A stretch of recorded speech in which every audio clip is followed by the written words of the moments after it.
Meriem, je voulais présenter que très sommairement ce matin, alias Emma la clown, vous avez bien compris, j'adore. Formée à l'école de théâtre de Jacques Lecoq, Meriem parvient à donner, à travers son personnage, vous en avez vu un extrait, personnage d'Emma la clown, une approche comico-poétique de sujets considérés habituellement comme sérieux, que ce soit la politique, la psychanalyse, la science, Dieu, la vie, la mort.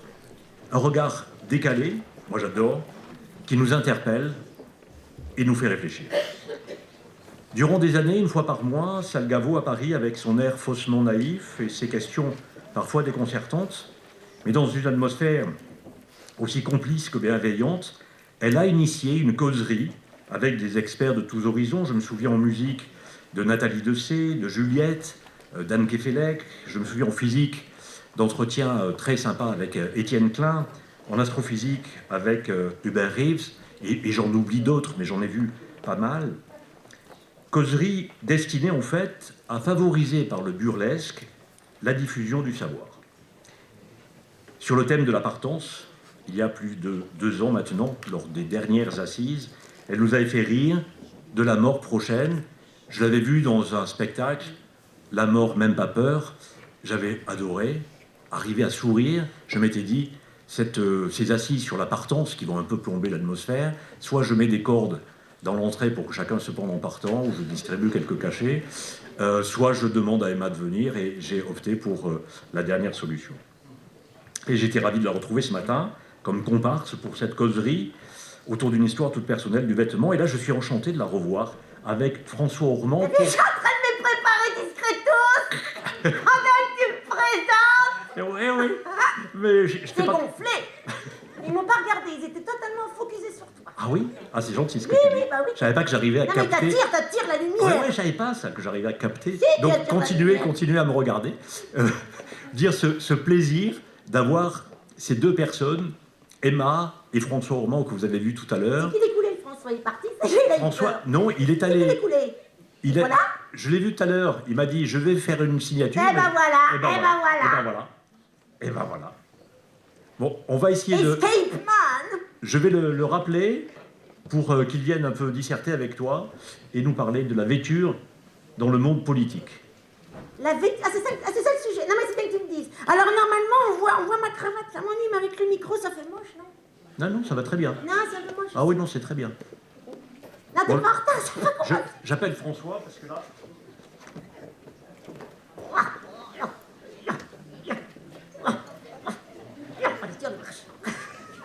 Ah, t'as compris que c'était toi, t'as entendu? Je faisais ton rythme, je faisais ton son. Ah, ça me gratte, il y a des puces sur le plancher. Ça va, vous passez une bonne après-midi, une bonne matinée, vous apprenez des trucs, vous repartez plein de connaissances à... Ah bah, redescends de l'autre côté, t'aurais pu passer devant, tu sais. Faut économiser les gestes au maximum. Oui, vous allez comme ça. Non, mais t'inquiète pas, François, t'as signé, t'as vendu, surtout, t'as vendu. C'est ça qui compte, il faut vendre, hein, la signature. Mais après, c'est dommage parce que si jamais tu retrouves des livres plus tard, des années plus tard, sur le bon coin, on te rapporte un bouquin, ah, il est signé, c'est dommage, tu peux pas le revendre. Viens quand même, viens. Non, c'est vrai, il faut y penser quand on est auteur. Faut pas vraiment faire des signatures, parce que, hein, Claudette. Alors, bon. Ben voilà. Tu préfères le orange ou le jaune? C'est toi qui choisis. Alors là, je sais pas. Le orange. D'accord. Moi, je m'en fous. Moi, toi, ça glisse, toute façon. C'est de la savonnette. Oh là là. Bien, alors. Alors, François, comment ça? Alors, j'ai une question, François. Enfin, j'en ai plusieurs, mais enfin, on a 20 minutes, hein, tu nous as dit, hein. Quelle heure il est, je vois? 5h04, 5h05, je voudrais savoir précisément. 5.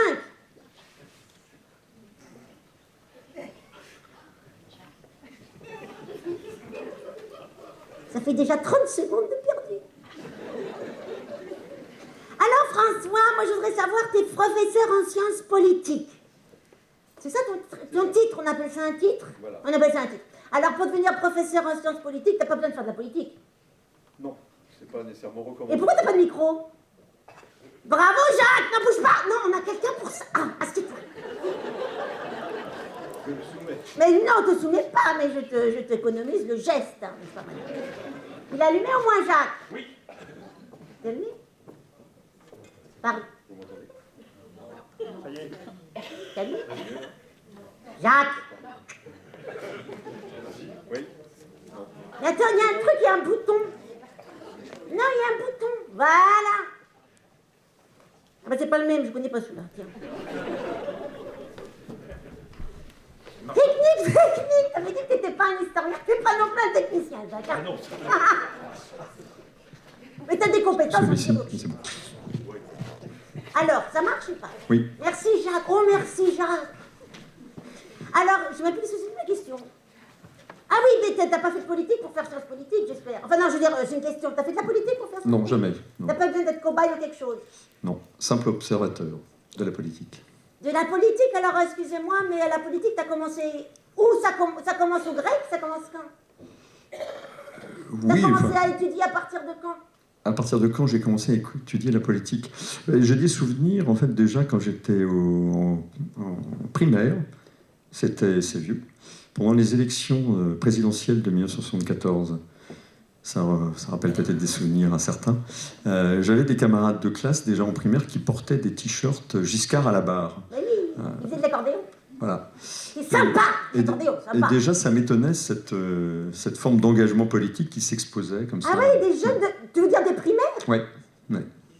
Alors, ils n'avaient pas nécessairement, je pense qu'ils reproduisaient les convictions politiques de leurs parents, bien sûr. Bah, dans les écoles catholiques, c'était un petit peu logique ce positionnement, mais en même temps, je trouvais ça assez étonnant, cette exposition d'un positionnement politique qui d'ailleurs était étonnamment toléré.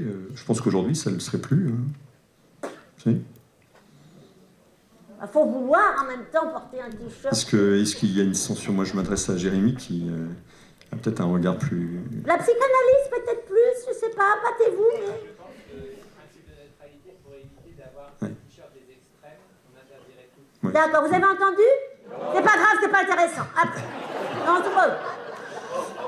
Non, il a dit que pour éviter les extrêmes, ils auraient aussi interdit les pas extrêmes. Voilà.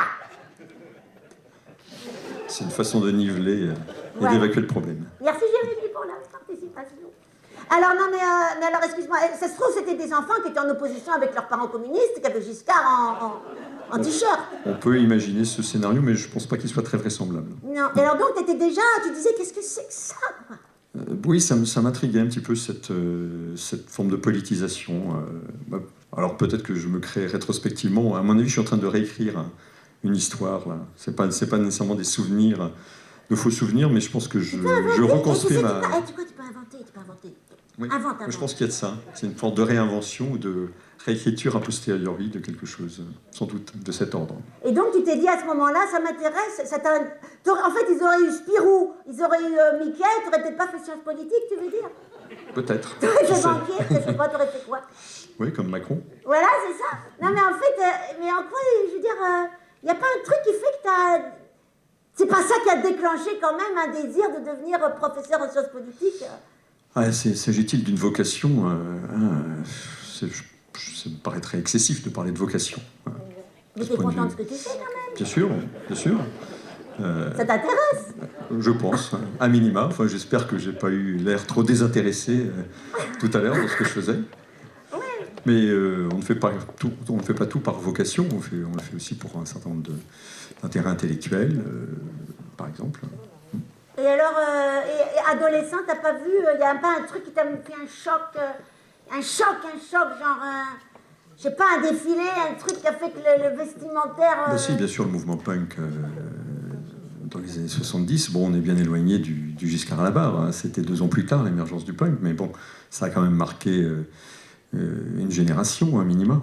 T'as pas été punk? J'ai pas été punk, mais bon, on peut avoir été sensible au mouvement punk sans avoir nécessairement... Moi, j'étais un peu jeune, je pense, à cet âge-là, pour être punk, quand même.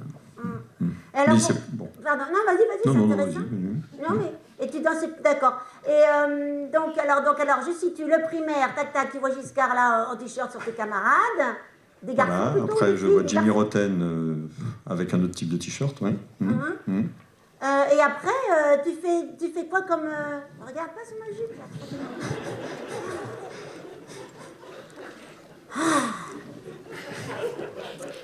Après, tu fais quoi comme étude? Après, je fais des études d'histoire et de sciences politiques, un doctorat de sciences politiques. D'accord. Et alors, tu t'intéresses au vestimentaire totalitaire parce que tu te demandes qui c'est qui peut inventer un truc pareil pour soumettre la population? Non, on peut, si on doit refaire la généalogie un petit peu de cet objet de recherche, j'ai pas mon intérêt pour le vêtement, il n'est pas si ancien que ça. Il y a 5, 6 ans, 7 ans que je travaille un petit peu là-dessus. J'ai surtout beaucoup travaillé sur l'engagement des intellectuels d'abord de gauche, dans le champ intellectuel français, et de ces intellectuels qui ont fait le voyage, notamment dans les pays communistes, en Chine bien sûr, comme Philippe Solers et Roland Barthes en 1974, mais aussi à Cuba en 1960, Sartre, et puis auparavant en Union soviétique dans les années 30. Donc en fait, j'ai essayé de travailler sur cette question de l'engagement des intellectuels, des récits de voyage, comment les récits de voyage venaient apporter une forme de... J'imagine Philippe Solers avec un carnet d'aquarelle qui fait son... Tu sais, comme les carnets de voyage, tu sais. Pardon, je t'ai coupé. Eh ben, c'est pas utile. Justement, comment j'en suis arrivé à travailler sur le vêtement? Eh bien, quand Philippe Solers va en Chine avec Roland Barthes, ils font l'incontournable voyage en Chine populaire, eh bien, ils reviennent pendant toute une partie du voyage. Leur but, en tout cas, ce que raconte Roland Barthes dans ses carnets posthumes, c'est de trouver le tailleur qui va leur faire leur costume Mao. Et ils rentrent en France avec, sur le tarmac d'Orly, il y a une photo où on les voit en veste Mao qu'ils ont arborée. La veste Mao qui devient le signe un peu ostentatoire de leur conversion à la sinophilie, au mythe chinois. Ils ont rompu avec le Parti communiste en 1971. Ils se convertissent à la Chine à partir de cette date et consécration en quelque sorte de leur adhésion, de leur ralliement à la Chine. Ils font le voyage et ils en reviennent avec cette veste. Et ce qui m'a intéressé, c'est en fait la circulation, la question de la circulation de cette veste qui était le symbole de l'oppression de la population chinoise, qui devient en France et en Occident le symbole d'une certaine forme de radicalité intellectuelle un peu chic. Donc il y a une forme d'inversion totale de la polarité qui est associée à une pièce de vêtement comme la veste Mao. Et c'est ça qui m'a intéressé dans cela, et c'est de là que j'ai commencé à travailler sur, ensuite, bien sûr, le vestiaire. C'est comme Jérémy. Enfin non, c'est pas comme toi, Jérémy, je veux dire... Non, mais je veux dire, parce que maintenant, t'as des gens, ils sont super... ils achètent des bleus de travail super chicos, ils s'habillent en bleu de travail. En fait, c'est pas du tout des travailleurs. Enfin, je veux dire, des ouvriers, quoi. Vous avez remarqué ça? Tu peux acheter des bleus de travail super chicos, maintenant. C'est même pas beau, forcément. Enfin, bref. Et t'as remarqué que je n'étais pas altocalciphile? En effet. Oui, mais je suis peut-être altocalciphobe. Attends, laisse-les. Altocalciphile.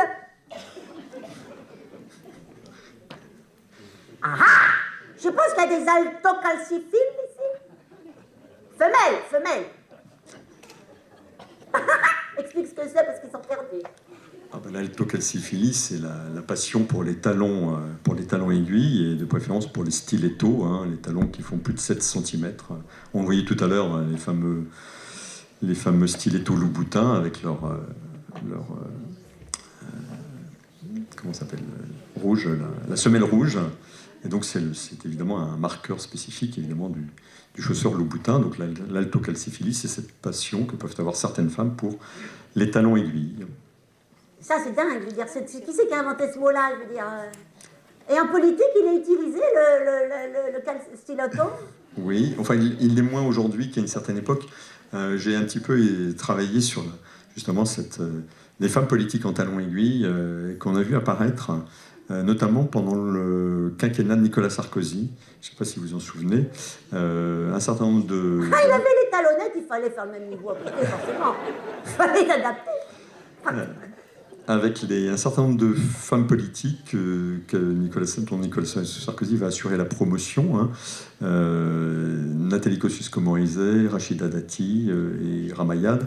Un certain nombre de ces femmes vont, notamment Rachida Dati et Nathalie Kosciusko-Morizet, souvent apparaître dans les représentations médiatiques en arborant des talons aiguilles, et c'est même l'un des marqueurs distinctifs pendant très longtemps de Rachida Dati, hein, puisqu'on la voit partout, en tout lieu, y compris sur des terrains parfois compliqués, avec ses talons aiguilles. Mais en quoi ça donne, pourquoi ça c'est intéressant, en quoi on met un focus là-dessus? Pourquoi? Pour ces talons? Pourquoi? Alors pourquoi les médias s'intéressent Oui, pourquoi on en fait un plat, quoi? Pourquoi? Parce qu'évidemment, ces talons aiguilles qui rompent, il y a une forme de rupture. Pendant très longtemps, les femmes en politique ont...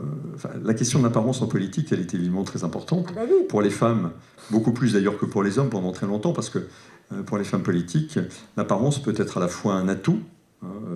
La plastique, la beauté, c'est évidemment une ressource, et c'est une ressource qui est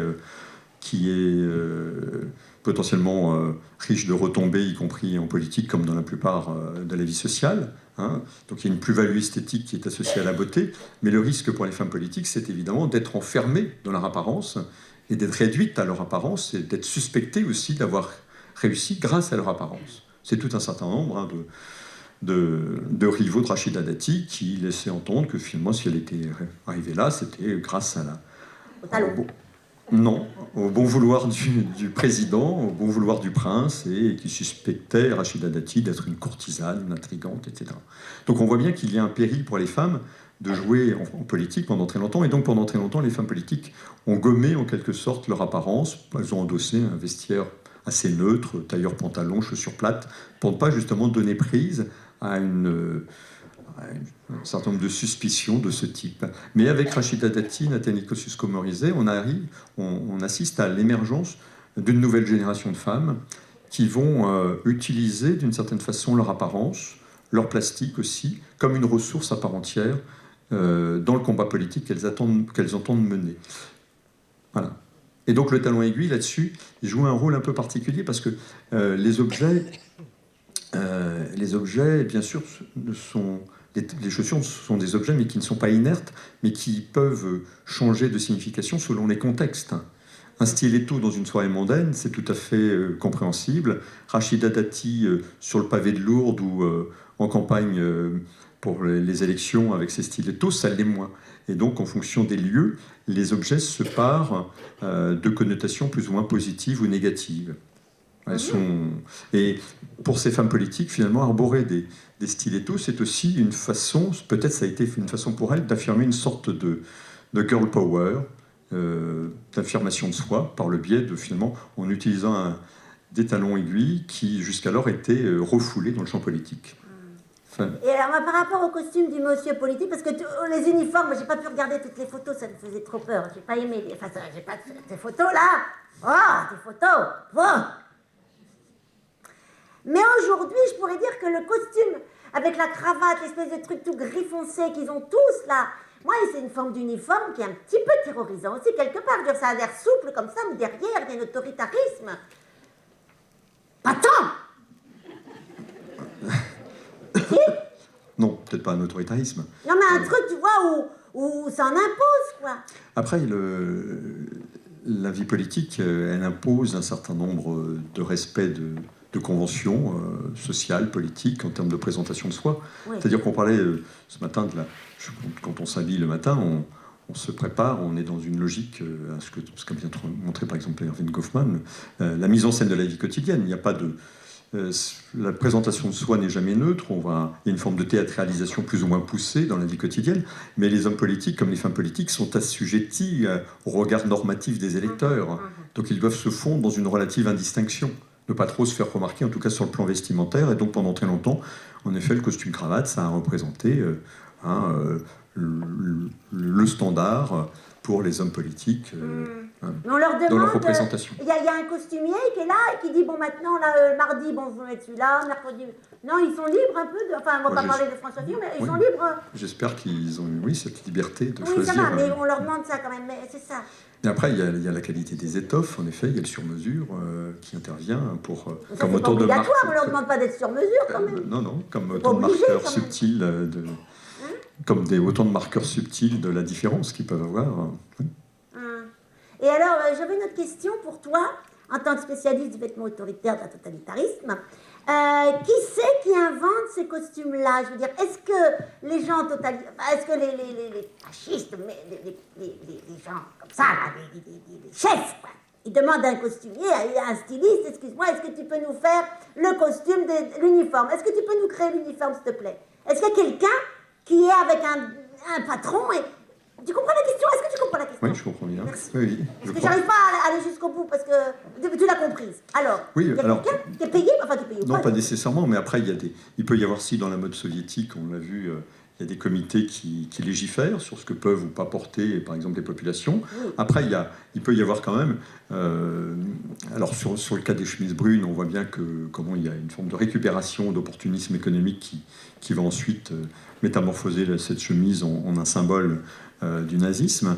Mais il peut aussi y avoir une volonté préméditée, par exemple, de créer. Alors, paradoxalement, le costume Mao, dit Mao, il a été en fait pas du tout inventé par Mao, mais par Sun Yat-sen, qui crée un costume en 1911, cette pièce du vestiaire que Mao va ensuite se réapproprier et qu'il ne va plus quitter jusqu'à la fin de sa vie. Donc il y a là quand même une étrange circulation aussi. Il la lave de temps en temps, quand même. Oui, oui, sans doute. Et puis il en a peut-être Il en a plusieurs. plusieurs Oui, aussi. oui.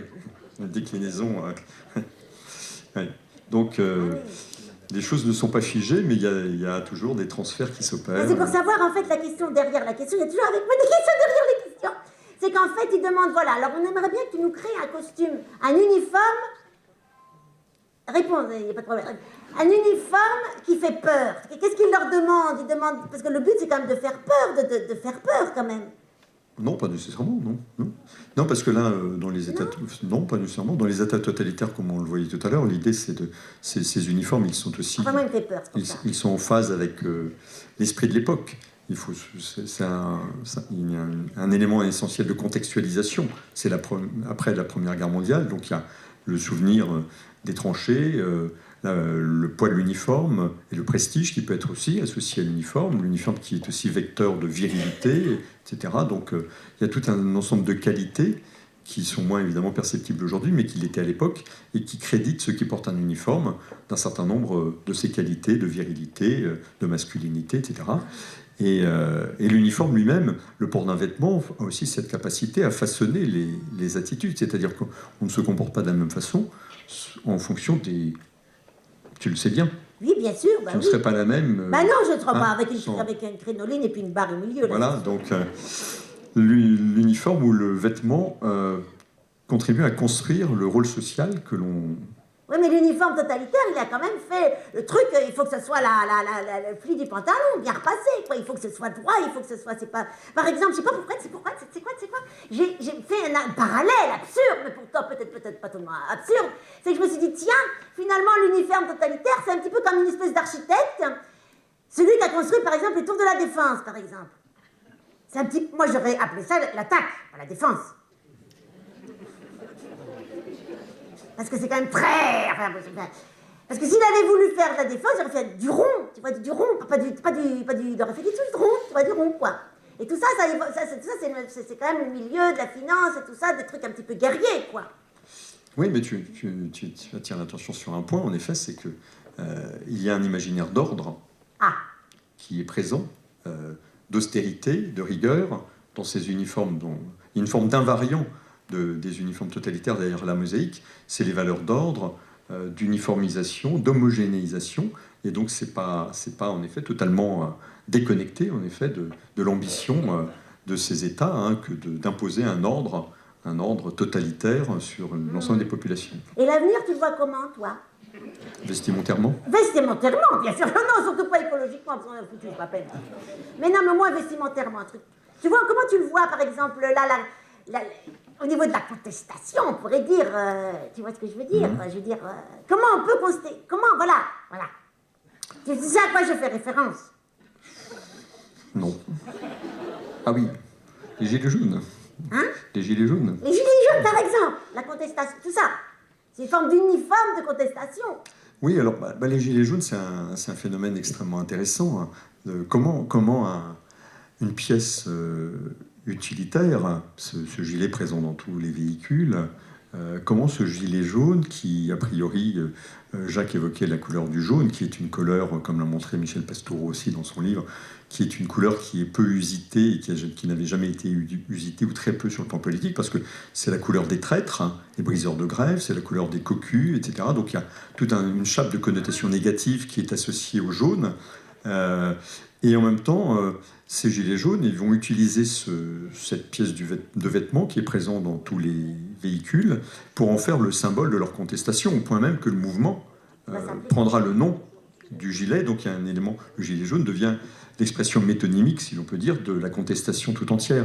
Et alors ce qui est intéressant dans le mouvement des gilets jaunes, c'est que c'est à la fois, sur le plan vestimentaire, j'entends, je ne rentre pas dans toutes les considérations qui ont été portées par les gilets jaunes, mais c'est un symbole à la fois totalement neuf, qui exprime parfaitement une bonne part des enjeux, en tout cas initiaux, des contestataires, c'est-à-dire la question des mobilités. Parce qu'on se souvient que c'est sur cette question des mobilités, du prix de l'essence, etc., que se cristallise le mouvement de la France en colère, et puis ensuite, de façon assez souterraine, et puis émerge ce mouvement des Gilets jaunes dans l'espace public.